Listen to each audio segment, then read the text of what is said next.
तो आज की क्लास जो हमारी है ये यूजीसी नेट पर आधारित है और मैं आप सभी लोगों से डिस्कस करने वाला हूं आज यूजीसी नेट समाज कार्य का यूनिट 8 पर।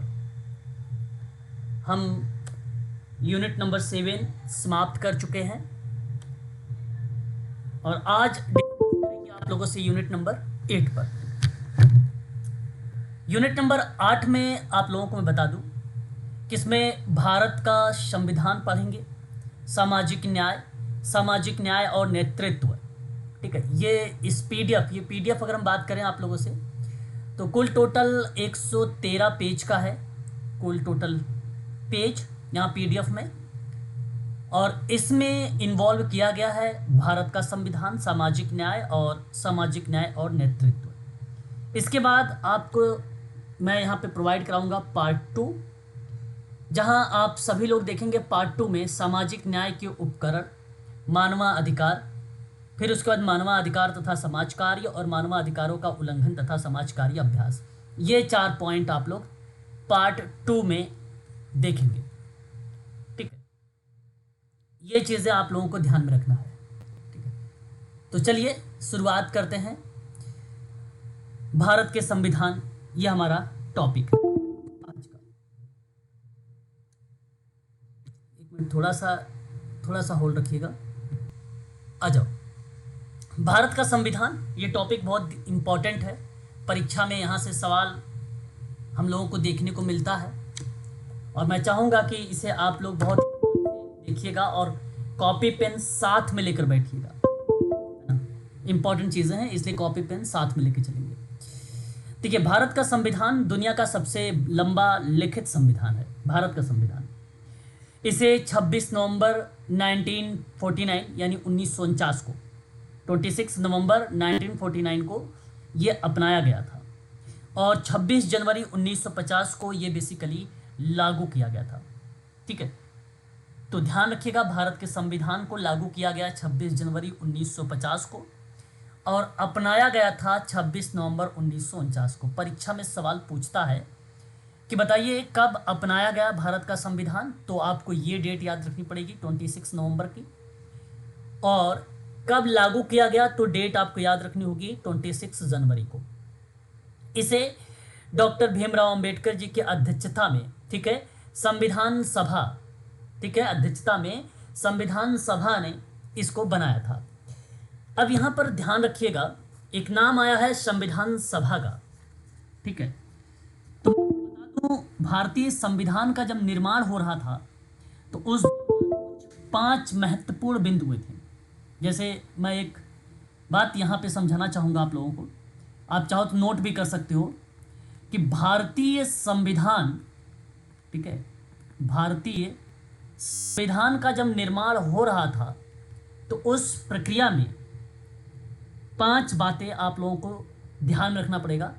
पहली बात तो ये याद रखनी होगी कि संविधान सभा का गठन, संविधान सभा का गठन, ये आपको याद रखना होगा, एक पार्ट। और दूसरा याद रखना होगा कि संविधान निर्माण का समय, संविधान निर्माण का समय, ये दूसरी बात। और तीसरा याद रखना होगा संविधान सभा की समिति, संविधान सभा की समिति। और चौथी बात याद रखनी होगी संविधान के स्रोत। और पांचवा संविधान की विशेषता, संविधान की विशेषता। अब ध्यान से सुनिए, ये जो 5 बातें मैंने आपको बताया है कि संविधान सभा का गठन, संविधान निर्माण का समय, संविधान सभा की समिति, संविधान के स्रोत और संविधान की विशेषताएं, इन 5 से परीक्षा में सवाल पूछे जा चुके हैं। मैं सबसे पहले संविधान सभा के गठन के बारे में अगर बात करता हूं, जुलाई सन 1946 में इसका गठन हुआ था। ये डेट याद रखिएगा आप लोग, जुलाई 1946 इसका गठन किया गया था। भारतीय संविधान के निर्माण में संविधान सभा का गठन कब हुआ, परीक्षा में आता है तो जुलाई 1946 आपको लगाना है। जब संविधान सभा का गठन हो रहा था तो उस दौर में अगर हम बात करें कुल टोटल सदस्य कितने थे, परीक्षा में टोटल सदस्य से भी सवाल बना देता है। तो याद रखिएगा, कुल सदस्य अगर पूछता है, ठीक है, तो अगर आपको फैक्ट पता रहेगा तो अभी आप आसानी से कर पाएंगे। 389 सदस्य निर्धारित किए गए थे टोटल। इसी में अगर हम बात करते हैं प्रांत से लेकर, तो प्रांतों से 292 सदस्य आएंगे। हम बात करेंगे अगर देशी रियासतों से, तो यहां आप ध्यान रखेंगे 93 सदस्य। और आपको ध्यान रखना होगा जो है कमिश्नरी की बात अगर हम करेंगे, ठीक है, क्षेत्रों से, कमिश्नरी क्षेत्रों से जो सदस्य थे वो टोटल 4 थे। ऐड करोगे तो 389 सदस्य मिलेंगे। इसके अलावा कभी कभी परीक्षा में पूछता है और भी चीज़ें, मैं यहाँ पे IMP करके लिख रहा हूँ, परीक्षा के दृष्टिकोण से बहुत इंपॉर्टेंट है, ध्यान रखिएगा। संविधान सभा के सदस्यों में अनुसूचित जनजाति की बात होती है, ST की, तो उनकी सदस्यों की जो संख्या थी उस समय 33 थी। और महिला सदस्यों की जो संख्या थी, महिला सदस्यों की संख्या पूछता है परीक्षा में, महिला सदस्यों की संख्या तो आप बताइएगा 15 थी। तो ये जो मैंने अभी आपको इस साइड पर लिख कर दिया हूँ, अगर आप कॉपी पर लिख रहे हो तो बहुत अच्छी बात है, क्योंकि ये डेटा के आधार पर कॉन्सेप्चुअल प्रश्न बनाए जाएंगे। तो जब डेटा आपको पता रहेगा तो आप आसानी से उस प्रश्नों को भी सही कर पाएंगे, ठीक है। इतनी बात आपको यहाँ पर ध्यान में रखना होगा। इसके अलावा 2-3 बातें और हैं, जैसे अगर मैं आपसे बात करूँ तो पूछता है, परीक्षा में पूछा जाता है कि संविधान सभा की एक प्रथम बैठक कब हुई थी, ठीक है। प्रश्न बनता है कि संविधान सभा की, ठीक है, प्रथम बैठक कब हुई थी, प्रथम बैठक कब हुई थी, तो आप बताइएगा 9 दिसंबर सन 1946 को हुई थी। कहाँ पर हुई थी ये न्यू दिल्ली में हुआ था। न्यू दिल्ली में बेसिकली एक स्थान है, काउंसिल चैम्बर पुस्तकालय भवन, ठीक है, वहाँ पर यह बैठक हुई थी नई दिल्ली में। और उस समय उस बैठक में सबसे बुजुर्ग व्यक्ति अगर कोई था तो वो थे डॉक्टर सच्चिदानंद सिन्हा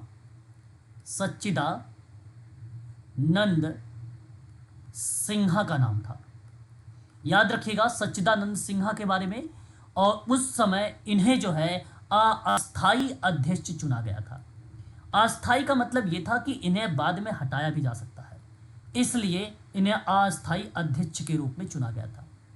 परंतु 2 दिन बाद एक और बैठक हुई, यानी 9 दिसंबर के बाद 2 दिन जस्ट बाद एक और बैठक हुई, यानी 11 दिसंबर को हुई।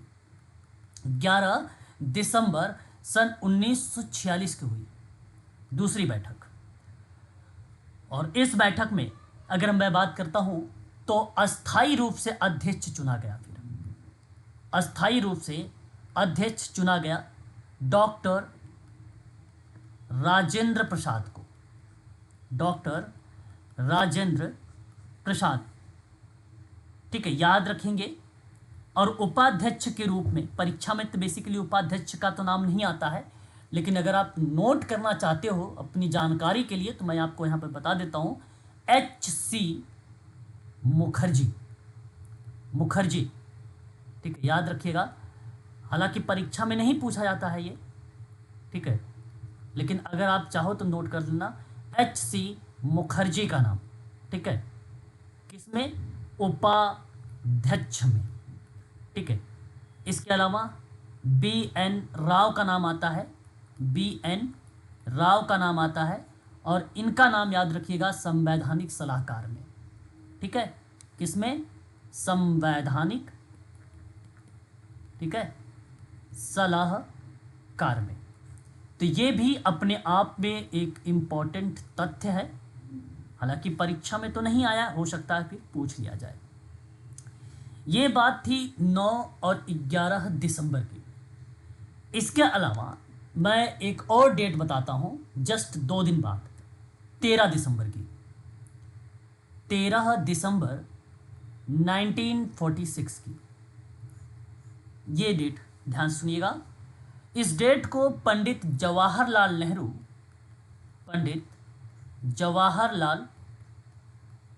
नेहरू ने संविधान सभा में एक उद्देश्य या एक ऐतिहासिक उद्देश्य प्रस्ताव पेश किया था। क्या उन्होंने किया था? उद्देश्य प्रस्ताव पेश किया था। और इसी को ही 22 जनवरी सन 1947 को सर्वसम्मति से उद्देश्य प्रस्ताव को स्वीकार कर लिया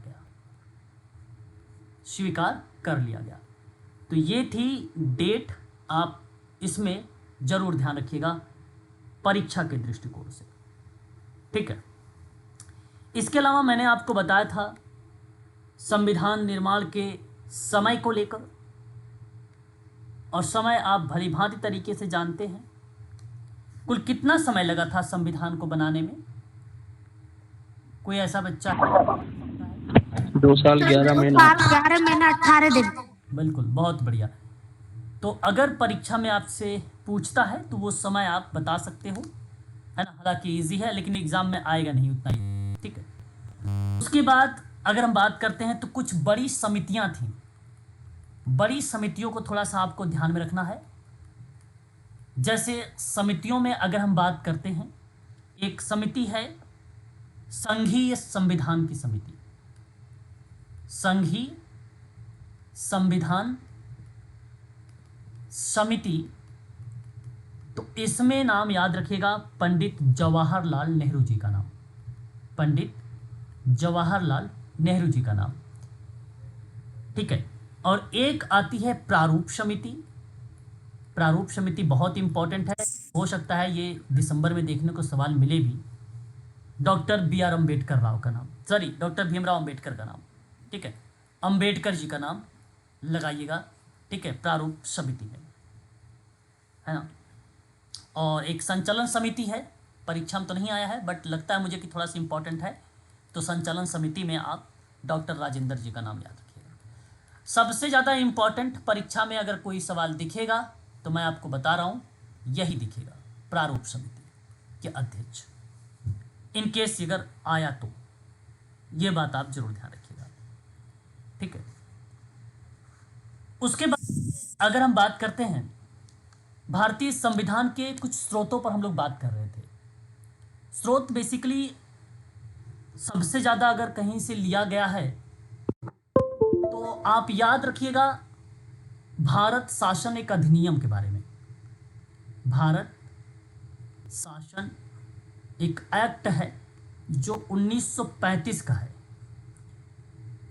250 प्लस प्रावधान बेसिकली देखने को मिले इसी से सबसे ज़्यादा, जहाँ संघात्मक व्यवस्था, न्यायपालिका को शक्ति, राजनीति की आधारभूत संरचना, लोक सेवा आयोग इत्यादि के बारे में अगर हम मतलब 250 प्लस है तो आप समझ सकते हो कि भारत शासन अधिनियम 1935 का कितना बड़ा है। वहाँ से लिया गया था भारत के संविधान में कुछ प्रावधानों को लेकर। जर्मनी की अगर हम लोग बात करते हैं, तो जर्मनी में बेसिकली अगर हम बात करेंगे तो यहाँ से आप याद रखिएगा केवल आपातकालीन शब्द, बस आपातकालीन जो उपबंध है वो बेसिकली जर्मनी से लिया गया है। ये आपके लिए थोड़ा सा इंपॉर्टेंट बनेगा। जो इंपॉर्टेंट है परीक्षा के दृष्टिकोण से मैं केवल उन्हीं पर जिक्र कर रहा हूँ। इसका कंटेंट अभी आपको मैं दूंगा, आप निश्चिंत रहिएगा। वहीं अगर हम बात करते हैं मूल कर्तव्य के बारे में, इंपॉर्टेंट है। मूल कर्तव्य पूछ लेता है कि भाई कहाँ से लिया गया है मूल कर्तव्य। 42वां संविधान संशोधन याद रखिएगा। हाँ, क्या कुछ कह रहे हैं क्या? सर आयरलैंड से संविधान किया गया है। आवाज क्लियर नहीं आ रही सर। सर ये आयरलैंड में संविधान किया गया है। अच्छा चलो ठीक है, सुनिएगा। पूर्व एक सोवियत संघ है, आप भलीभांति तरीके से जानते हैं, है ना। पूर्व सोवियत संघ की बात अगर हम करते हैं यहाँ पे, तो मूल कर्तव्य याद रखिएगा यहाँ से लिया गया है। और इसके अलावा ध्यान देने वाली बात है, समझना मेरी बात को, पूर्व सोवियत संघ का संविधान के साथ साथ प्रस्तावना में न्याय, सामाजिक, आर्थिक और राजनैतिक एक आदर्श शब्द है। इसके बारे में अगर हम चर्चा करते हैं तो भी ये पूर्व सोवियत संघ का संविधान से चीज़ें ली गई हैं। ठीक है, ये आप थोड़ा सा ध्यान रखिएगा। उसके बाद आप याद रखिएगा यूएसए का नाम, संयुक्त राज्य अमेरिका या संयुक्त राष्ट्र अमेरिका। तो यूएसए में अगर प्रश्न बनता है तो सबसे इंपॉर्टेंट क्या होगा, आपका होगा मौलिक अधिकार।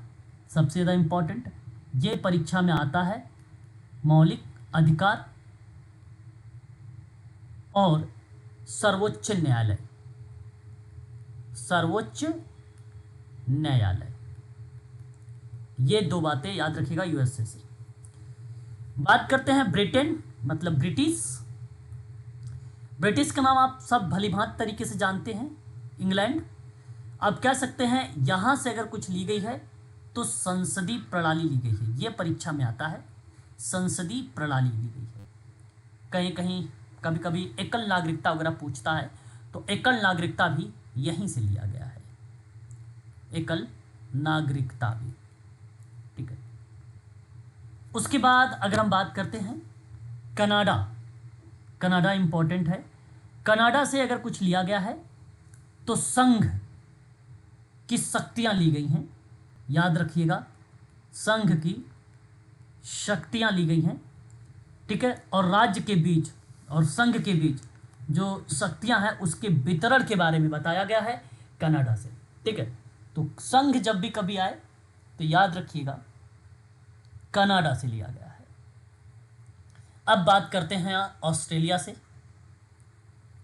ऑस्ट्रेलिया से क्या लिया गया है, 7वीं अनुसूची आप पढ़ेंगे तो 7वीं अनुसूची में आपको मिलेगा एक शब्द समवर्ती सूची। तो परीक्षा में ये आया हुआ है ना, समवर्ती सूची कहाँ से ली गई है, इम्पॉर्टेंट है। तो आप याद रखिएगा समवर्ती सूची बेसिकली ऑस्ट्रेलिया से ली गई है, यह आपको ध्यान में रखना है। प्रस्तावना की भाषा कहाँ से लिया गया है, प्रस्तावना नहीं, मैं प्रस्तावना की भाषा कह रहा हूँ। देखो याद रखिएगा, प्रस्तावना की भाषा का इस बारे में जिक्र कर रहा हूँ, तो आप लोग नाम बताइएगा, ऑस्ट्रेलिया से लिया गया है।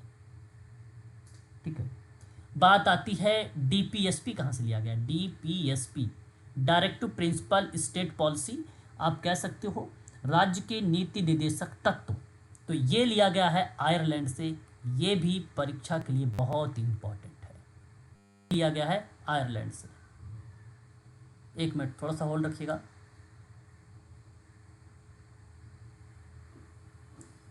ठीक है, आयरलैंड से लिया गया है, ठीक है, डीपीएसपी। ठीक है, दक्षिण अफ्रीका से, दक्षिण अफ्रीका से क्या लिया गया है, याद रखेंगे, संविधान संशोधन की प्रक्रिया ली गई है, संविधान संशोधन की प्रक्रिया ली गई है। ठीक है, ये दक्षिण अफ्रीका से लिया गया है। और इसके अलावा जापान से क्या लिया गया है, तो याद रखिएगा विधि द्वारा स्थापित प्रक्रिया का सिद्धांत, विधि द्वारा स्थापित प्रक्रिया का सिद्धांत।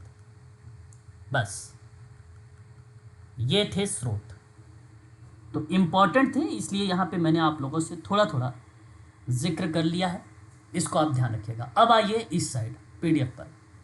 देखिए, भारतीय अगर संविधान की बात हम लोग अभी कर रहे थे, संविधान सभा के बारे में थोड़ा सा चर्चा अभी जस्ट मैंने किया भी है आप लोगों से, और बताया है आपको कि भारतीय संविधान का निर्माण करने वाली संविधान सभा का गठन जुलाई 1946 में हुआ था, है कि नहीं।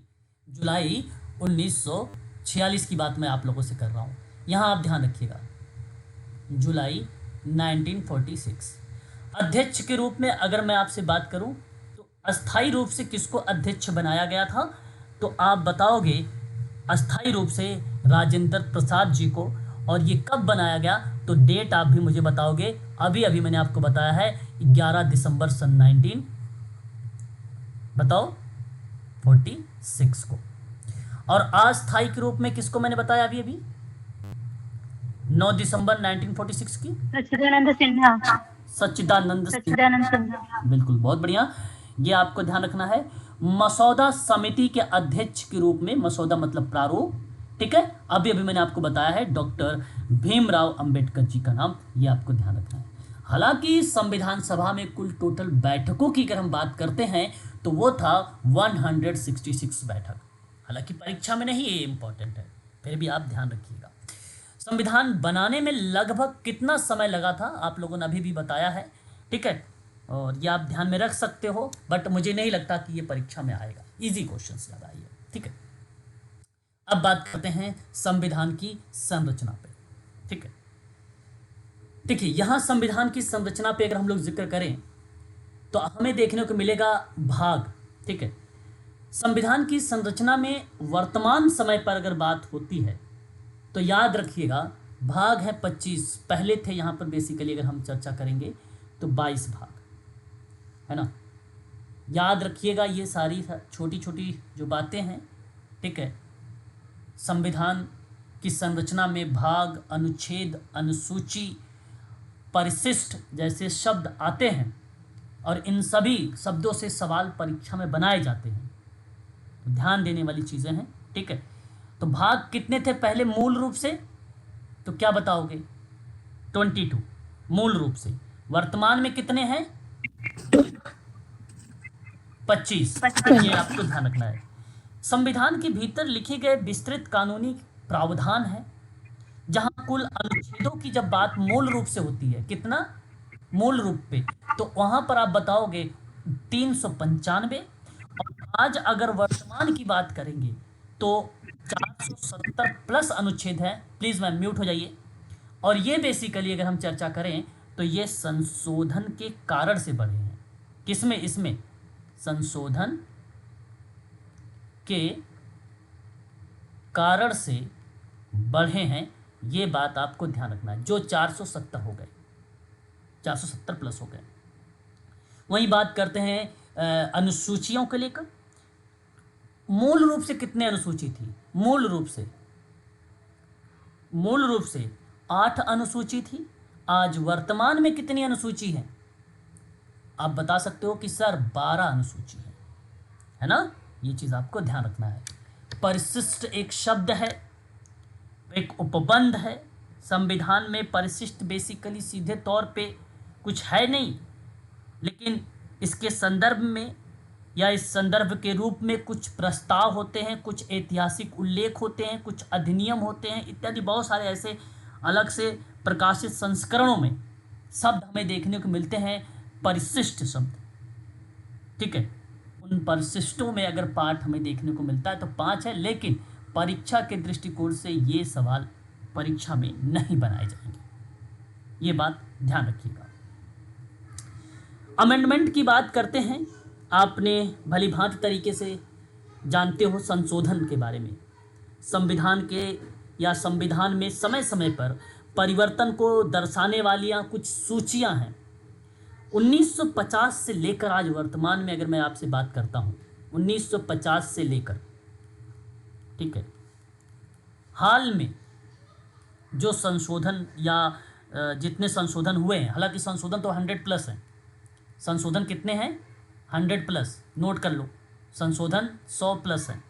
लेकिन हाल ही में जब मैं बात करता हूं तो आपको देखने को मिलेगा भारतीय संविधान का संशोधन 106वां, है ना। ये आपको ध्यान रखना, जून 2025 में एक सवाल यहां से पूछा गया था, ठीक है। परंतु 106वां नंबर का जो संविधान का संशोधन रहा, नोट करो और बहुत ध्यान से समझो और सुनो केवल बात को अच्छे से। इसमें अगर हम करते हैं, परीक्षा में जो सवाल बनाया गया वो अप्लाइड टाइप का सवाल बनाया था। कैसे बनाया था सुनिएगा। एक पॉइंट में लिखा था कि इस संशोधन के तहत लोकसभा मतलब संसद, लोक सभा यानी संसद, राज्य विधानसभा, राष्ट्रीय राजधानी मतलब दिल्ली की विधानसभा में 33% सीटें महिलाओं के लिए आरक्षण है। 33% सीटें जो हैं महिलाओं के लिए आरक्षण है। तो एक पॉइंट ये लिखा हुआ था, अगर आप लोगों ने पिछले ईयर का सवाल देखा होगा तो आपको याद आ रहा होगा कि एक सवाल ऐसे आया हुआ था पॉइंट के रूप में। दूसरा एक पॉइंट और लिखा हुआ था, इसमें एक पॉइंट और लिखा हुआ था कि आरक्षण सामान्य महिलाओं के साथ साथ यहाँ जो आरक्षण देखने की बात मिली थी वो एससी यानी अनुसूचित जाति और एसटी यानी अनुसूचित जनजाति की महिलाओं के लिए होगा। ठीक है, ऐसे फीमेल के लिए बेसिकली यहाँ पर दिया जाएगा एससी एसटी सामान्य महिलाओं के साथ साथ भी, क्योंकि सामान्य महिलाओं की तो सीट भी रहेगी प्लस में ये भी 2 रहेंगी। ठीक है, ये आपको ध्यान रखना है। ये मैं आपको हाल ही के परिवर्तन के बारे में आप लोगों से चेंजेस के बारे में चर्चा कर रहा हूँ। दूसरी बात ध्यान रखिएगा आप लोग यहाँ पे 330 का ए, 332 का ए, 334 का ए, ये मैं जानते हो क्या लिखा हूं? 330 का ए है अनुच्छेद। ओके, बहुत बढ़िया। इस 330 ए में अब ध्यान सुनिएगा 106वां संविधान संशोधन 2023 का है ये, इसमें अगर हम चर्चा कर रहे हैं। ठीक है, 330 ए के अंतर्गत अगर मैं बात तो इसमें 2023 में ये संशोधन हुआ 106वें नंबर पे, और यहीं आपको महिलाओं को सीटों के बारे में बताई गई है। 33% यहीं पर बताया गया है, जो आपको कहता है कि लोकसभा में कुल सीटों में से अगर मैं बात करूं तो एक तिहाई का मतलब ही होता है, एक देखो कभी कभी 33% ना लिख के 1/3 लिखेगा या 1/3 लिखेगा तो आप कंफ्यूज मत होइएगा। 1/3 का मतलब यही होता है। सामान्य महिलाओं के साथ साथ ये भी जिक्र किया गया है। ठीक है, ये आपको ध्यान रखना है 330 ए के अंतर्गत। उसके अलावा आपको परीक्षा में देखने को मिला था 332 का ए। ठीक है, ये क्या है इसको भी सुन लीजिए एक बार अच्छे से। 332 का ए ये राज्य विधानसभा में मतलब स्टेट लेजिस्लेटिव असेंबली की बात मैं कर रहा हूं, उनमें महिलाओं के लिए सीटों का आरक्षण देने की बात कर रहा है। मतलब राज्य विधानसभा, यहां पे लिख लो राज्य विधानसभा, उसमें भी वही बातें। प्रत्येक राज्य की विधानसभा में कुल सीटों का 1/3 मतलब 1/3 यानी 33% हिस्सा महिलाओं के लिए आरक्षित होगा। सेम प्रोसेस एससी एसटी महिलाओं के लिए, सेम प्रोसेस। उसके बाद 334 ए के अंतर्गत भी पूछा गया। देखो ये चीजें समझ के चलना है आप लोगों को। लोकसभा में कहाँ बातें हो रही 330 के अंतर्गत, राज्य विधानसभा में कहाँ बात हो रही 332 के अंतर्गत, और 334 ए की बात अगर हम करते हैं तो महिलाओं के आरक्षण की अवधि बताई गई है। यहाँ पे आरक्षण की अवधि बताई गई है 334 के ए में। मतलब लोकसभा और राज्य विधानसभा दोनों को मिस करिए, उनमें 33% आरक्षण कब लागू होगा, कितनी अवधि तक लागू रहेगा, इन 2 बातों को स्पष्ट किया गया है। पहली बात बताता हूं, आरक्षण तुरंत लागू नहीं होगा। नई जनगणना जब पूरी हो जाएगी तो उसके आधार पर चीजें बनाई जाएंगी, और आरक्षण की अवधि 15 वर्ष होगी। मतलब महिलाओं के लिए आरक्षित सीटें लागू होने की तिथि में या उस तिथि से 15 वर्ष तक प्रभावी होगी। तो परीक्षा में भी ये सवाल नहीं बनाया गया है, लेकिन अपने आप में बड़ा इंपॉर्टेंट है। फिर से रिपीट करूंगा सवाल कि महिलाओं के लिए आरक्षित सीटें लागू होने की तिथि से 15 वर्ष तक प्रभावी रहेगा। 15 वर्ष तक। संसद चाहे तो अवधि बढ़ा सकती है, 15 साल पूरे होने के बाद संसद चाहे तो एक नई संविधान संशोधन करके आरक्षण की अवधि बढ़ा सकती है, उसकी मर्जी। ठीक है, तो ये बात आप ध्यान रखिएगा, बहुत इम्पॉर्टेंट बात बताया हूँ। अगर आप अच्छे से समझ गए हो तो पक्का बता रहा हूँ 1 या 2 प्रश्न आएंगे और उसको आप सही करके आओगे। अब बात करते हैं प्रस्तावना पर। प्रस्तावना को हम लोग कई नाम से जानते हैं, इसे भी हम लोग उद्देशिका के नाम से भी संबोधित करते हैं प्रस्तावना को, है ना। प्रस्तावना को हम लोग उद्देशिका भी बोलते हैं, समझे। भारतीय संविधान का परिचय है ना, पर उस भूमिका को कहते हैं जो संविधान का असर, बेसिकली संविधान का सार एक प्रकार से प्रकट करता है या आपके सामने प्रस्तुत करता है। भारतीय संविधान में प्रस्तावना की अवधारणा को, अगर इसी अवधारणा की हम बात करें तो आप भली भांति तरीके से परिचित हैं, अभी मैंने आपको बताया भी है ना। भारतीय संविधान में प्रस्तावना की अवधारणा यूएसए से लिया गया है, यानी अमेरिका से। और भाषा कहाँ से ली गई है, अभी भी बताया, ऑस्ट्रेलिया से। याद रखिए भाई, छोटी छोटी चीज़ें हैं। प्रस्तावना अमेरिका से है और प्रस्तावना की भाषा बेसिकली ऑस्ट्रेलिया के संविधान से लिया गया है। 2 बातें अगर क्लियर हो गई हैं तो बहुत अच्छी बात है। प्रस्तावना संविधान का परिचय देती है, ये बात अभी मैंने आपको बताया है, और यह भारत को घोषित करती है ना। हालांकि भारतीय संविधान की प्रस्तावना पंडित नेहरू द्वारा बनाए गए और प्रस्तुत किए गए एक उद्देश्य प्रस्ताव पर आधारित है, जिसे संविधान सभा के द्वारा ना स्वीकृति दिया गया है, और इसमें परिवर्तन करके प्रस्तावना के रूप में संविधान में अगर हम बात करें तो इसको सम्मिलित किया गया है। और मैं आपको बताऊं, अभी तक प्रस्तावना में केवल 1 बार संशोधन हुआ, और उस संशोधन में देखेंगे 42वां संविधान संशोधन 1946। अब इसी में संशोधन करके 3 शब्द जोड़े गए थे। समाजवाद शब्द था, धर्मनिरपेक्ष था, समाजवाद, धर्मनिरपेक्ष, और एक शब्द क्या है, अखंडता। आप चाहो तो नोट कर सकते हो। 42वां संविधान संशोधन 1976 में पास शब्द, ये याद रखिए, पास का मतलब, पी का मतलब हो जाएगा पंथ निरपेक्ष। पंथ निरपेक्ष को ही धर्म निरपेक्ष बोला गया है, इसे आप पंथ निरपेक्ष याद रखिए। ए से आप अखंडता याद रख लीजिए, और एस से आप समाजवाद शब्द याद रख लीजिए। बस आपको ट्रिक के साथ साथ ये भी चीज़ें याद है। ये हर बार सवाल बनाता है यूजीसी नेट सोशल वर्क में, है ना। इसके अलावा आप देखेंगे प्रस्तावना में संप्रभु, समाजवादी, धर्मनिरपेक्ष, लोकतांत्रिक, गणराज्य जैसे शब्द भी आपको देखने को मिलेंगे। प्रस्तावना की अगर हम बात करते हैं आगे, तो यहाँ पर आप देखिए,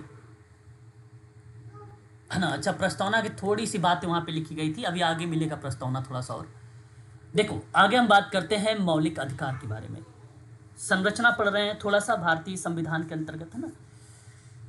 उसके बाद अगर हम बात करते हैं तो आगे हमें मिलता है मौलिक अधिकार, मतलब फंडामेंटल राइट। बेसिकली मैं लगभग पिछले 2 सालों से देख रहा हूँ फंडामेंटल राइट इतना इम्पोर्टेंट हो गया है कि वो अनुच्छेदों से मैच करवा देता है, कभी कभी उसके अंतर्गत, मौलिक अधिकार के अंतर्गत यह आता है या नहीं आता है, इस तरीके से सवाल पूछ लेता है। मतलब ट्रेंड चल चुका है एक सवाल का, इसका अच्छे से सुन लो, आपका क्लियर हो जाएगा। एक सवाल मतलब 2 नंबर का। तो फंडामेंटल राइट अनुच्छेद जो है 12 से 35 तक आता है, लेकिन इसी में अगर मैं बात करता हूं तो इसको कुल टोटल जो है 6 भागों में बांटा गया है।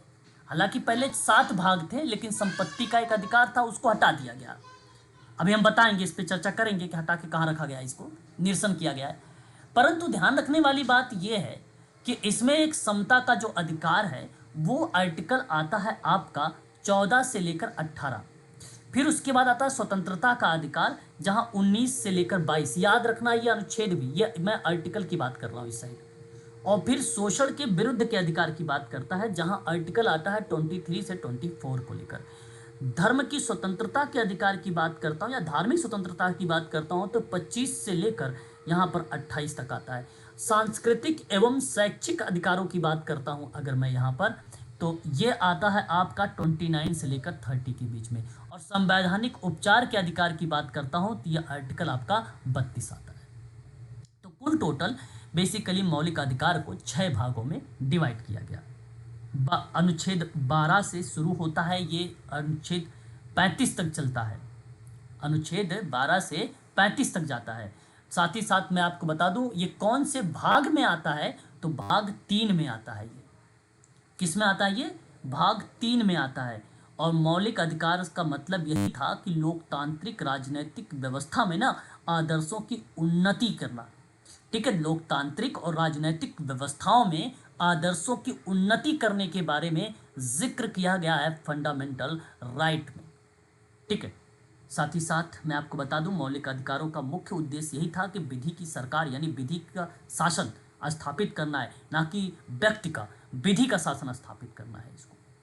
मैं आपको बता दूं कि भारत के मूल संविधान में जब 7 मौलिक अधिकार थे, परंतु वहाँ एक संशोधन देखने को मिला, जिसे प्रस्तावना में आपने देखा 42वां संविधान संशोधन 1976 का, 5 शब्द पंथ निरपेक्ष, अखंडता और समाजवाद। ठीक उसी प्रकार से फंडामेंटल राइट में 44वां संविधान संशोधन हुआ सन 1978 को। इसमें जब 44वां संविधान संशोधन 1978 में इसमें संशोधन किया गया, तो एक था संपत्ति का अधिकार। उस संपत्ति के अधिकार को हटा दिया गया। संपत्ति के अधिकार को क्या कर दिया गया? हटा दिया गया। हटाकर बेसिकली एक अनुच्छेद है, आर्टिकल है 31, और एक आर्टिकल आएगा आपका 19 का। जब आप पढ़ोगे स्वतंत्रता, व्यक्ति की स्वतंत्रता में 19 के अंतर्गत ABCD करके, तो उसी तरीके से एक 19 का भी था, या का के मतलब आप यहाँ ये समझ लीजिए F, 19 का F। ठीक है, 19 का F। ठीक है, हटाकर भाग 12 में, कहाँ पर? भाग 12, याद रखिएगा 12 में अनुच्छेद आर्टिकल 300 का A में, बहुत इंपॉर्टेंट पॉइंट ये लिख रहा हूँ, एक एक बातें इंपॉर्टेंट है, परीक्षा में आता है। भाग 12 में आर्टिकल 300 के A में रखा गया है। इसी के अंतर्गत विधिक अधिकार के रूप में रखा गया है, विधिक अधिकार के रूप में। ये बात ध्यान रखेंगे। आशा करता हूं कि ये बात भी आपको समझ में आ गई होगी। आगे बढ़ते हैं। उसके बाद देखिए DPSP का नाम। DPSP आप भलीभांति तरीके से जानते हैं। DPSP को हम लोग बोलते हैं डायरेक्टिव प्रिंसिपल स्टेट पॉलिसी, या आप इसे कह लीजिए राज्य के नीति निदेशक तत्व। ठीक है, इस तरीके से हम लोग इसको संबोधित करते हैं DPSP को। अब इसमें कितने आर्टिकल्स आते हैं DPSP के अंतर्गत, है ना? तो अब बताना है आपको। इसमें आर्टिकल 36 से लेकर 51 तक आते हैं, और इसमें सरकार की सामाजिक आर्थिक न्याय की दिशा में मार्गदर्शन दिया जाता है। समान नागरिक संहिता का प्रयास, पर्यावरण संरक्षण और लोक कल्याणकारी राज्य की स्थापना इत्यादि चीज़ें देखने को मिलता है यहाँ पर। ये जो DPSP है ये भाग 4 में मिलता है। कहाँ पर मिलता है? भाग 4 में मिलता है। राज्य की नीति निदेशक तत्वों को लिया कहाँ से गया है? अभी अभी मैंने आपको बताया है, आयरलैंड से लिया गया है। ये भी परीक्षा में खूब आता है, आयरलैंड संविधान से लिया गया है। DPSP का उद्देश्य है कि भारत में कल्याणकारी राज्य की स्थापना करना। भारत में कल्याणकारी राज्य की स्थापना करना इंपॉर्टेंट पार्ट है। कल्याणकारी या कल्याणकारी राज्य की स्थापना करना, यह आपको ध्यान रखना है। राज्य की स्थापना करना या स्थापना करना, ये इंपॉर्टेंट पॉइंट है। इसी DPSP को 3 भागों में वर्गीकरण किया गया है। नाम आपने सुना होगा, 3 भाग और 3 तरीके के क्लासिफिकेशंस। जैसे एक आता है समाजवाद सिद्धांत, या इसे सामाजिक सिद्धांत भी कह सकते हो। दूसरा आता है गांधीवादी सिद्धांत। तीसरा आता है उदार बौद्धिक सिद्धांत। पढ़ेंगे ये सारा, आपको कंटेंट मिलेगा डीप में। मैं तो केवल नाम यहाँ पे आ रहा हो तो मैं आपको रिकॉल करवाऊंगा आगे जाके। थोड़ा थोड़ा आप यहाँ पे केवल ध्यान रखिए बस। तो DPSP में जब ये इस तरीके के वर्गीकरण देखने को मिले, तो सामाजिक में कुछ आर्टिकल्स आएंगे, मैं बताऊंगा। 38 हो गया, 39 हो गया, 39 का ए हो गया, 41 हो गया, 42 हो गया, ये सारे कुछ आएंगे। गांधीवादी में जैसे मैं 40 की बात करूं, 43 की बात करूं, 43 का बी की बात करूं, 46 की बात करूं, तो यह आपकी गांधीवादी में कुछ आर्टिकल्स आएंगे। उदार बौद्धिक वाले में जैसे 44 की बात होगी, 45 की बात होगी, 48 की बात होगी, 48 का ए की बात होगी, 49 की बात होगी, 50 और 51 की भी बात इसी में होगा। उदारवादी कुछ आर्टिकल्स हैं है ना डीपीएसपी में, तो उनके बारे में यहाँ पे चर्चा किया जाएगा। अब देखिए, भारत के संविधान की कुछ प्रमुख विशेषताएं रही हैं, अब उन पर हम लोग चर्चा शुरू कर दी। ये था थोड़ा सा बेसिक पार्ट, जहां मैंने यूनिट नंबर 8 के अंतर्गत चर्चा किया है भारतीय संविधान कि भारत का संविधान क्या है। ये मैंने एक बेसिक चीज़ें आपको बताया। ऐसा नहीं कि परीक्षा में सवाल नहीं आएंगे, जो बताया है उनसे भी परीक्षा में सवाल आप लोगों को देखने को मिलेंगे। अब देखिए, अब इसकी विशेषता क्या क्या होती है, अब एक एक करके हम लोग चीज़ों को समझेंगे अच्छे से, है ना। देखिए, विश्व का सबसे लंबा और लिखित संविधान है ये, सबसे पहली एक विशेषता ये है भारत के संविधान की, है ना। भारत का संविधान दुनिया का सबसे लंबा लिखित संविधान है। इसमें 470 से अधिक अनुच्छेद हैं, 25 भाग हैं, 12 अनुसूचियां हैं। मैंने आपको बता चुका हूं कि कितना मूल रूप से होता है और वर्तमान में कितना है। मूल रूप से अनुच्छेद बेसिकली 395, भाग की बात करेंगे तो 22 और अनुसूची की बात करेंगे तो 8। ये मूल रूप से थी। प्रश्न में ये ध्यान रखना है कि कहाँ पर लिखा हुआ है मूल रूप। अगर मूल रूप लिखा है, प्रश्न को पढ़ना बहुत ध्यान से, ये मूल शब्द बहुत इंपॉर्टेंट है। ये शब्द इंपॉर्टेंट है तो यह आपको डिसाइड करेगा कि 8, 12 और 395 वर्तमान या आधुनिक समय या आज का समय या हाल ही में इस तरीके का शब्द जो रिलेट होगा वो सीधा सीधा इन शब्दों को संबोधित करेगा, इन डेटा को संबोधित करेगा जो आपके स्क्रीन पर या पीडीएफ में लिखा हुआ है। ठीक है, 470, 25 और 12 अनुसूची। बात करते हैं दूसरे एक महत्वपूर्ण विशेषता के बारे में। सार्वभौमिक का मतलब होता है संप्रभु यानी लोकतांत्रिक गणराज्य। आप भली भांति तरीके से परिचित हैं।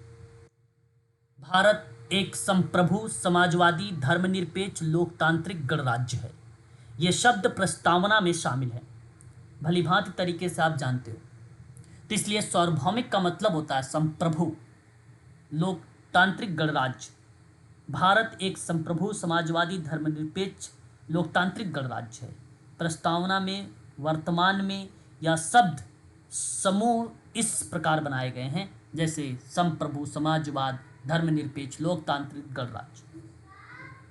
संप्रभु की बात अगर हम करते हैं तो मूल रूप से था ये चीज़ें, लोकतांत्रिक मूल रूप में या मूल रूप से था, मूल रूप से थे। अगर हम बात करें रिपब्लिक यानी गणराज्य की भी बात, लेकिन यहां ध्यान देने वाली बात यह है कि 42वां संविधान संशोधन में, ठीक है, आपको समाजवादी और धर्मनिरपेक्ष ये शब्द थोड़ा सा इंपॉर्टेंट था 1976 का। ठीक है, तो अब देखो, सुनो मेरी बात को। संप्रभु मूल रूप से है, वो था पहले, अभी भी है। लोकतांत्रिक पहले भी था, अभी भी है, समझो। गणराज्य की बात करें, था और अभी भी है। लेकिन समाजवादी शब्द, ये जो शब्द आप देख रहे हो और ये जो धर्मनिरपेक्ष शब्द देख रहे हो, ये दो शब्द तो बेसिकली 42वां संविधान संशोधन 1976 का है। ठीक है, संशोधन की बात, तो ये चीज़ आप ध्यान रखेंगे थोड़ा सा, क्योंकि इसमें संशोधन करके शब्दों को रखा गया है और उसका अर्थ भी बताया गया है। संसदीय शासन प्रणाली की बात करते हैं। भारत में ब्रिटिश मॉडल की पार्लियामेंट्री सिस्टम है संसदीय शासन प्रणाली। राष्ट्रपति राज्य का प्रमुख होगा, लेकिन वास्तविक कार्यकारी जो करेगा वो पीएम और मंत्री परिषद है। बात को समझने वाली चीज है ना। ये राष्ट्रपति राज्य का प्रमुख है, परंतु वास्तविक कार्यकारी प्रधानमंत्री और मंत्री परिषद है। ये आपको ध्यान रखना है ना। और ये बात बताता है आपका भारत का संविधान, संवैधानिक स्थिति बताती है आपकी। संविधान के अनुसार ना राष्ट्रपति यानी स्टेट का प्रमुख होता है, हेड ऑफ द स्टेट, आप ऐसा कह लो। उसके नाम पर ही सभी कार्य किए जाते हैं। आपको बता दूं, भारत में एक राष्ट्रपति होगा, ये बात आपको भली भांति तरीके से पता होना चाहिए, आर्टिकल 52 में है। संघ की कार्यकारी शक्ति राष्ट्रपति में निहित है, मतलब उसके कार्यकारी जो पावर है, जो उसके पास शक्ति है संघ की वो है 53 में राष्ट्रपति। परंतु वास्तविक कार्यकारी शक्ति जो है प्रधानमंत्री और मंत्री परिषद के पास है। राष्ट्रपति उनकी सलाह पर कार्य करने के लिए बाध्य हैं। आप राष्ट्रपति, अब ध्यान सुनिएगा, एक और आर्टिकल 74 का एक बहुत इंपॉर्टेंट शब्द है, ये बहुत इंपॉर्टेंट है। राष्ट्रपति प्रधानमंत्री की नेतृत्व वाली मंत्री परिषद की सलाह से कार्य करेगा। राष्ट्रपति प्रधानमंत्री की नेतृत्व वाली मंत्री परिषद की सलाह से कार्य करेगा। मतलब ये बात मैं कहना चाहता हूं आपसे कि राष्ट्रपति बेसिकली, जिसे राष्ट्रपति को सलाह वगैरह देता कौन है? मंत्री परिषद देते हैं। मंत्री परिषद सलाह देता है। किसको सलाह दे रहा है? राष्ट्रपति को। बट मंत्री परिषद तो प्रधानमंत्री से नीचे की पोजीशन, या उससे आप कह लीजिए कि उनको जो डिसाइड करता, मंत्री परिषद होगा कौन, वो उनको कौन डिसाइड करेगा? तो वो तो डिसाइड प्रधानमंत्री करेंगे। इस वजह से प्रधानमंत्री की जो शक्तियां हैं वो थोड़ा सा पावरफुल वाली है, आप ऐसा कह सकते हैं। प्रधानमंत्री प्लस में मंत्री परिषद को जोड़ोगे तो वास्तविक शासन चलाने वाले व्यक्ति बनेंगे। नाम मात्र सांकेतिक प्रमुखता के रूप में राष्ट्राध्यक्ष का नाम देखने को मिलता है। भारत इसी मॉडल पर आधारित है, ये बात ध्यान रखिएगा। बात करते हैं एक और पार्ट को लेकर, संघात्मक व्यवस्था। संघात्मक व्यवस्था भारत के संविधान की एक विशेषता है, आप भलीभांति तरीके से परिचित हैं। इसे क्वासी फेडरल भी कहा जाता है संघात्मक व्यवस्था को, यानी संघीय व्यवस्था के साथ एकात्मक झुकाव भी कहा जाता है। इसलिए यहाँ पे लिखा है कि भारत एक संघीय व्यवस्था वाला देश है, लेकिन इसमें एकात्मक झुकाव है। एकात्मक झुकाव, देखो संविधान के अनुसार ना ऐसी शासन व्यवस्था जिसमें केंद्र और राज्य के बीच शक्तियों का विभाजन किया गया हो, केंद्र और राज्यों के बीच में क्या हो, पावर का विभाजन किया गया हो। तो भारत में यह विभाजन संविधान के द्वारा स्पष्ट रूप से निर्धारित किए गए हैं। अतः यह बात आप कह सकते हो कि संघात्मक व्यवस्था, और इसीलिए आप यहाँ पे एक फेडरल शब्द भी देख रहे हो, फेडरल सिस्टम। तो इसे देखो फेडरेशंस विथ यूनिटरी बाइस कहा जाता है, या संघीय व्यवस्था के साथ एकात्मक झुकाव भी कहा जाता है। और ये क्रियाएं बेसिकली भेदभाव रहित होती हैं। भारत का संघात्मक व्यवस्था की विशेषता ये है कि भाई ये लिखित संविधान है, शक्तियों का विभाजन है। जैसे एक आप पढ़ोगे समवर्ती सूची में तो यूनियन लिस्ट अलग होती है जो केंद्र बनाती है, स्टेट लिस्ट अलग होती है जो राज्य बनाती है, समवर्ती सूची दोनों बनाती है ना। 2 सदन पाए जाते हैं, राज्यसभा विधानसभा। न्यायपालिका मतलब सुप्रीम कोर्ट, संघीय विवादों का अंतिम निर्णायक पाया जाता है, संघात्मक व्यवस्था। बहुत सारी चीजें हैं, है ना, आगे हम देखेंगे। फिलहाल यहाँ पर केवल हम पढ़ रहे हैं विशेषता कैसी है, तो संघात्मक व्यवस्था वाली विशेषता है भारत के संविधान की, ये बात ध्यान रखिएगा।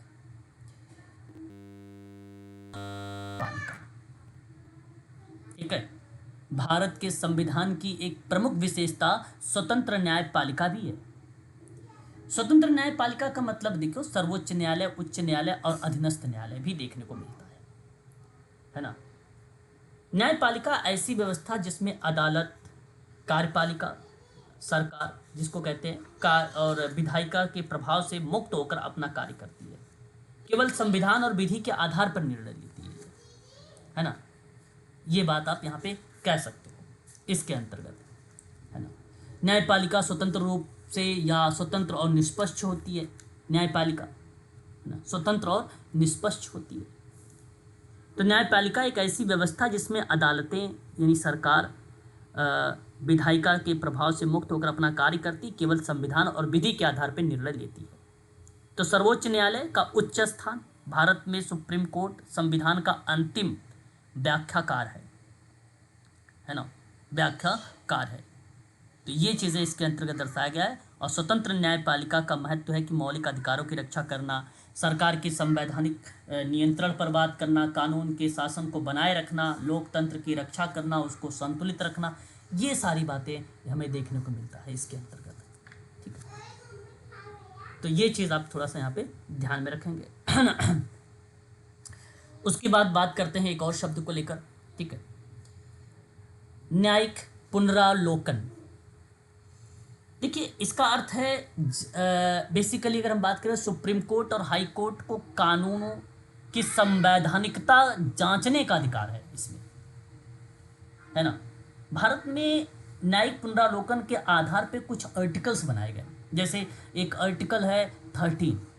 इसके तहत जानते हो, किसी भी कानून को मौलिक अधिकार के विपरीत नहीं बनाया जा सकता।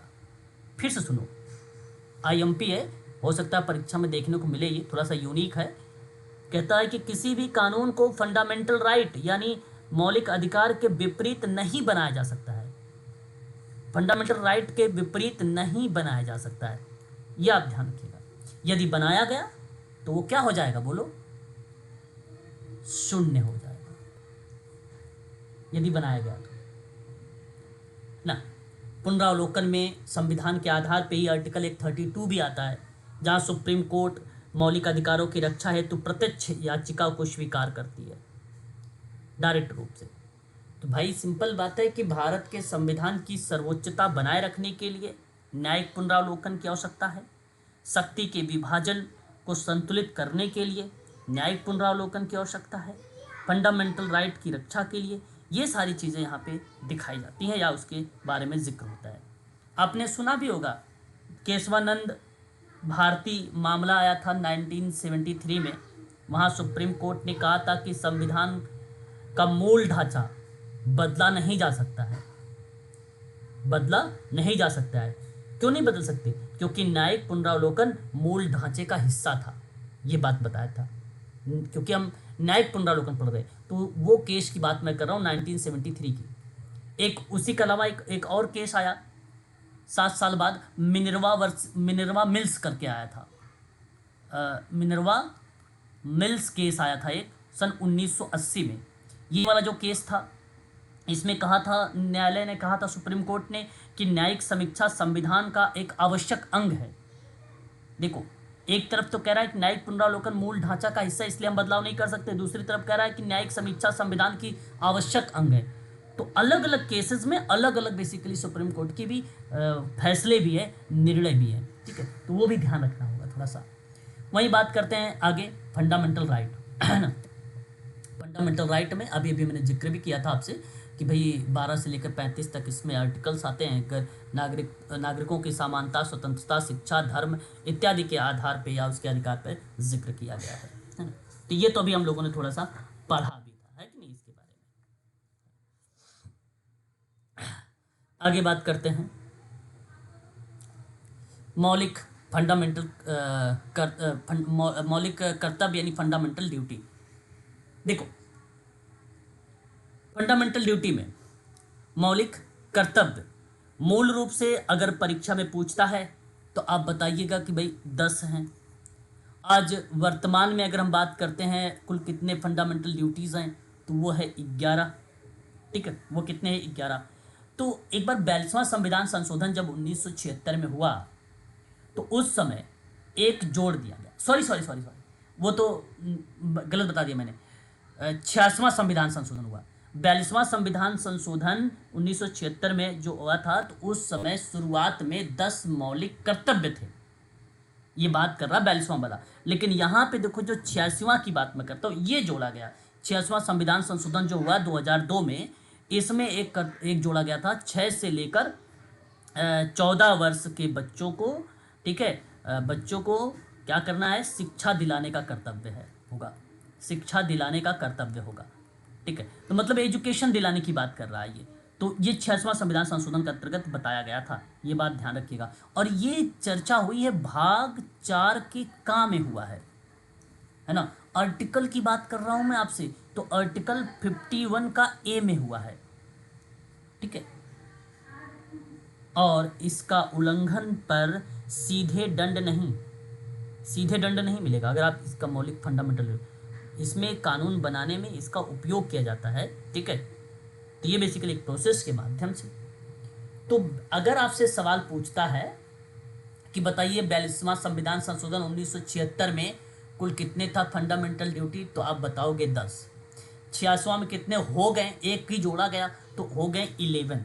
इसलिए यहाँ पे 42वां और 86वां लिखा हुआ है। वजह यही है, ठीक है। टोटल है 11 कर्तव्य, टोटल है 11 कर्तव्य। और ये मैं आपके आगे पढ़ाऊंगा 11 कौन कौन से हैं।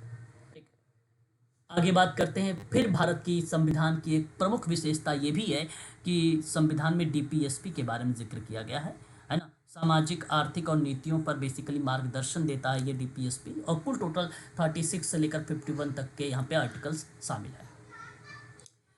आता है एकल नागरिकता।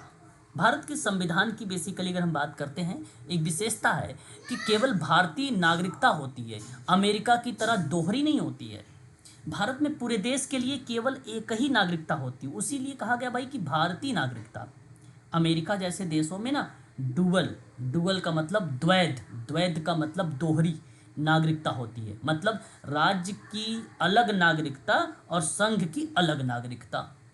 देखो ये बात बता रहा है अमेरिका का है, लेकिन भारत में ऐसा नहीं है, भारत का एकल है। और ये विशेषता बेसिकली ब्रिटिश संविधान या यूनाइटेड किंगडम से प्रेरित होकर भारत में ली गई थी।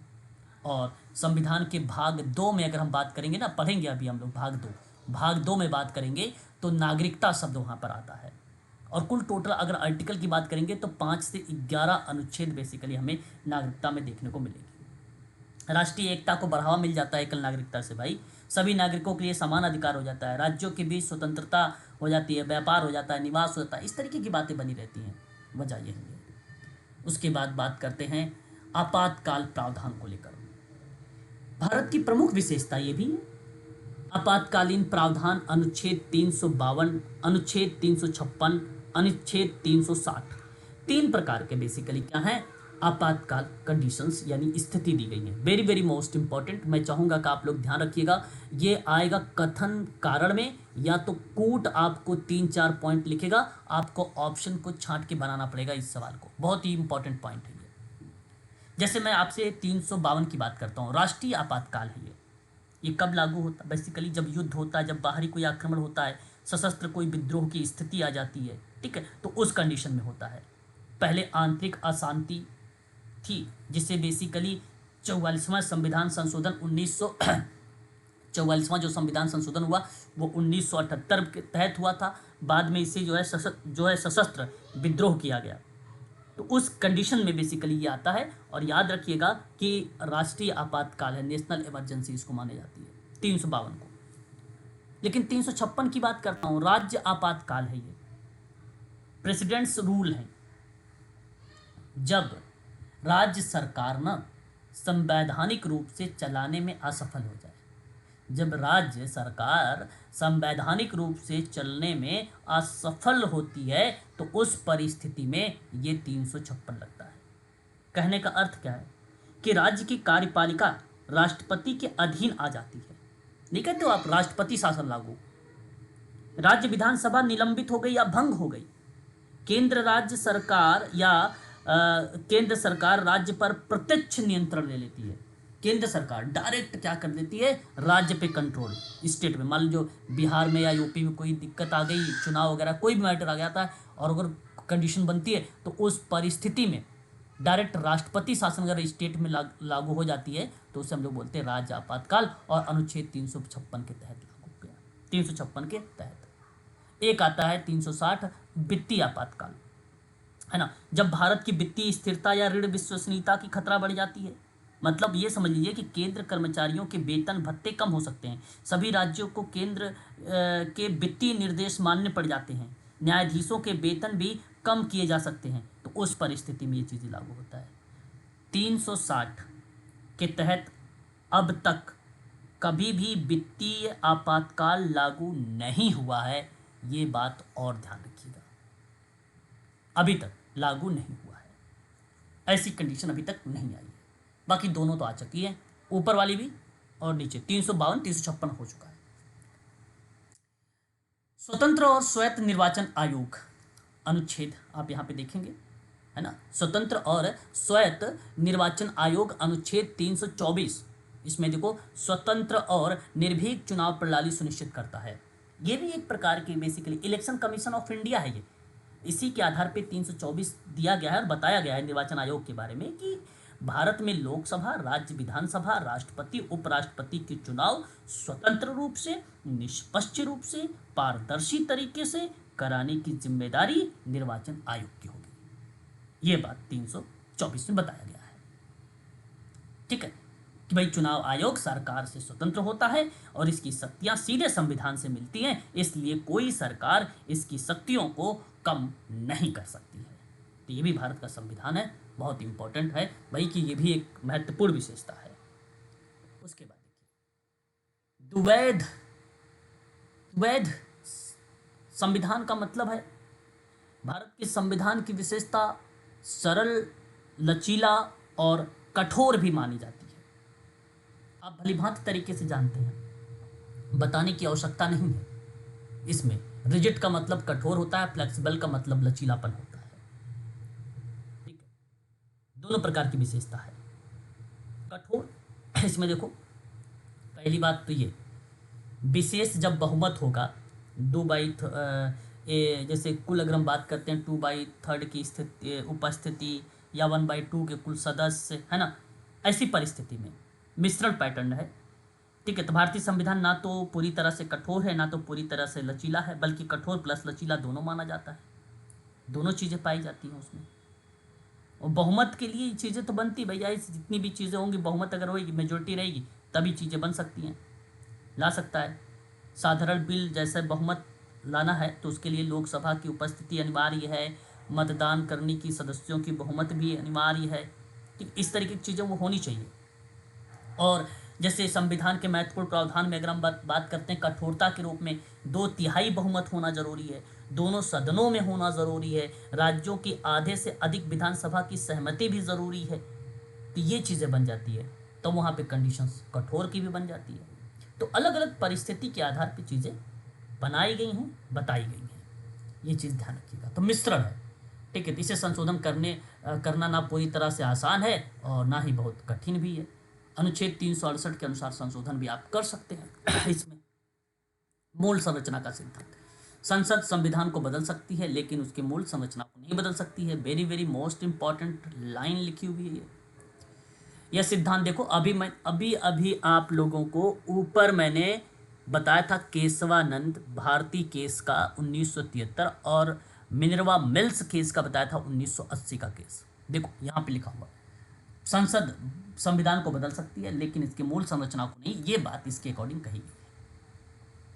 बात करते हैं पंचायती राज और नगर पालिका के बारे में। देखो 73वां 74वां संविधान संशोधन ये 1992 में हुआ था। ठीक है, ग्राम पंचायत, नगर पालिका और जिला परिषद वगैरह को लेकर बात करता है ये। ठीक है, तो ये चीज़ आपको थोड़ा सा यहाँ पे ध्यान रखना होगा। और उसके अलावा देखो स्वतंत्र संवैधानिक कुछ संस्थाएं हैं, आपने नाम सुना भी होगा, जैसे एक कैग है, एक यूपीएससी है, एक निर्वाचन आयोग है, वित्त आयोग है, नियंत्रक और महालेखा परीक्षक है। ये वही कैग ही है, controller and editor general of India. Article 148 से लेकर 151 तक दिया गया है कैग के बारे में। संवैधानिक पद है ये, बेसिकली स्वतंत्र संवैधानिक प्राधिकरण है और ये कैग नियुक्त करता है, राष्ट्रपति करता है। और कैग को हटाने के लिए सुप्रीम कोर्ट का न्यायाधीश, है ना, हो सकता है। इसमें संसद के दोनों सदनों में विशेष बहुमत से ही महाभियोग जैसी प्रक्रिया बेसिकली लागू होती है, वो चीज़ें। अब अच्छा ये करते क्या है मैं आपको बता दूं, पब्लिक बेसिकली सार्वजनिक जो मनी होता है, धन जो होता है, सर्वोच्च लेखा परीक्षक के रूप में इनका रोल देखने को मिलता है कैग का। केंद्र सरकार के खातों को ऑडिट करना, राज्य सरकार के खातों को ऑडिट करना, सरकारी कंपनी, निगम, अथॉरिटी का लेखा परीक्षण करना, ये सारी चीज़ों पर इनका नाम यहाँ पर देखने को मिलता है ना। ये आपको ध्यान रखना होगा। उसके बाद यूपीएससी है, यूपीएससी का नाम भी आपने सुना होगा, यूनियन पब्लिक सर्विस कमीशन है ये, लोक सेवा संघ लोक सेवा आयोग इसको बोलते हैं यूपीएससी। बेसिकली ये 315 से लेकर 323 में दिया गया है यूपीएससी के बारे में। संवैधानिक संस्था मानी जाती है ना। इसकी स्थापना आर्टिकल 315 के तहत हुआ यूपीएससी की, याद रखिएगा इसको, कौन से आर्टिकल के तहत इसकी स्थापना हुई, 315 याद रखिएगा, है ना। तो ये चीज़ ध्यान रखना है आपको। यूपीएससी के अध्यक्ष और सदस्यों की जो नियुक्ति होती है वो राष्ट्रपति ही करते हैं, और 6 साल का बेसिकली इसका कार्यकाल होता है, और व्यक्ति की एज बेसिकली 65 वर्ष होती है, 65 प्लस नहीं हो सकता इसमें, ठीक है। ठीक, उसके बाद निर्वाचन आयोग आ जाता है, वित्त आयोग आता है, नियंत्रक और महालेखा परीक्षक होता है, ये कैग का ही एक प्रकार से पार्ट है, ठीक है।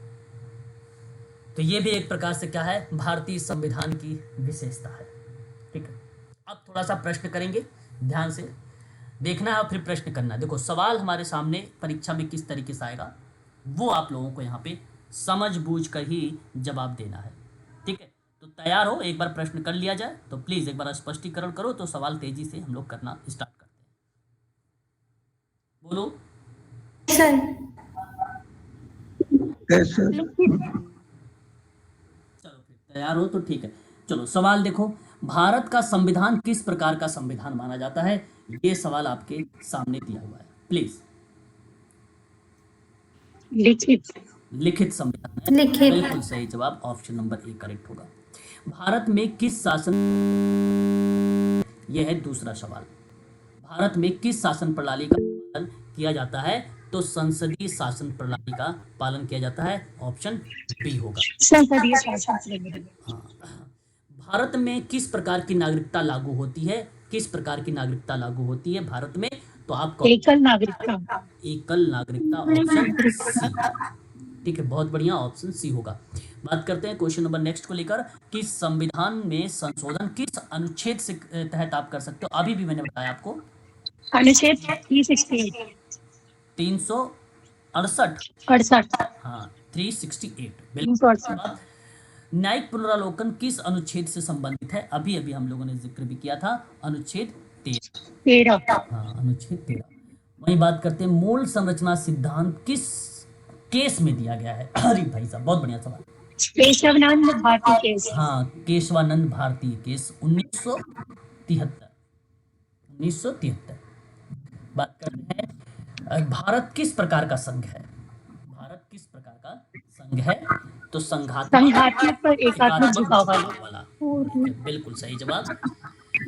और भारत के संविधान में आपातकालीन प्रावधान किस भाग में है, ये पूछा गया है, किस भाग में, 8वें का भाग 18 में है, 18 भाग 18 में है, 352, 356, 360, यही ना, ये 3। Yes sir. भारत निर्वाचन आयोग किस अनुच्छेद में हुआ है, अभी भी मैंने बताया था 324, भारत में निर्वाचन आयोग का गठन 324। हाँ 324 होगा। और उसके बाद भारत का संविधान कब लागू हुआ, ये बात आपको बताना है, 26 जनवरी 1950। 1950। और अपनाया कब गया था, 26 नवंबर 1949। हाँ बिल्कुल बहुत सही जवाब, ये अपनाया गया था, ठीक है। तो ये थे सवाल कुछ इस तरीके के, इसके नीचे आंसर भी थे। और कल हम पढ़ेंगे इसी के आगे भारत के संविधान के कुछ लक्षण यानी फीचर्स। अच्छा फीचर तो वही है जो आपने अभी ऊपर पढ़ा है ना, ज़्यादा डीप में नहीं जाऊंगा मैं इसमें फीचर में, ठीक है। बाकी इसके आगे मैं अब आप लोगों की क्लास कल स्टार्ट करूंगा, ठीक है, इसी के आगे लेके चलूंगा। तो आज के लिए बस इतना ही, अगर कोई डाउट है किसी भी प्रकार का तब पूछ सकते हो, है ना। कोई डाउट है किसी के पास, बताओ।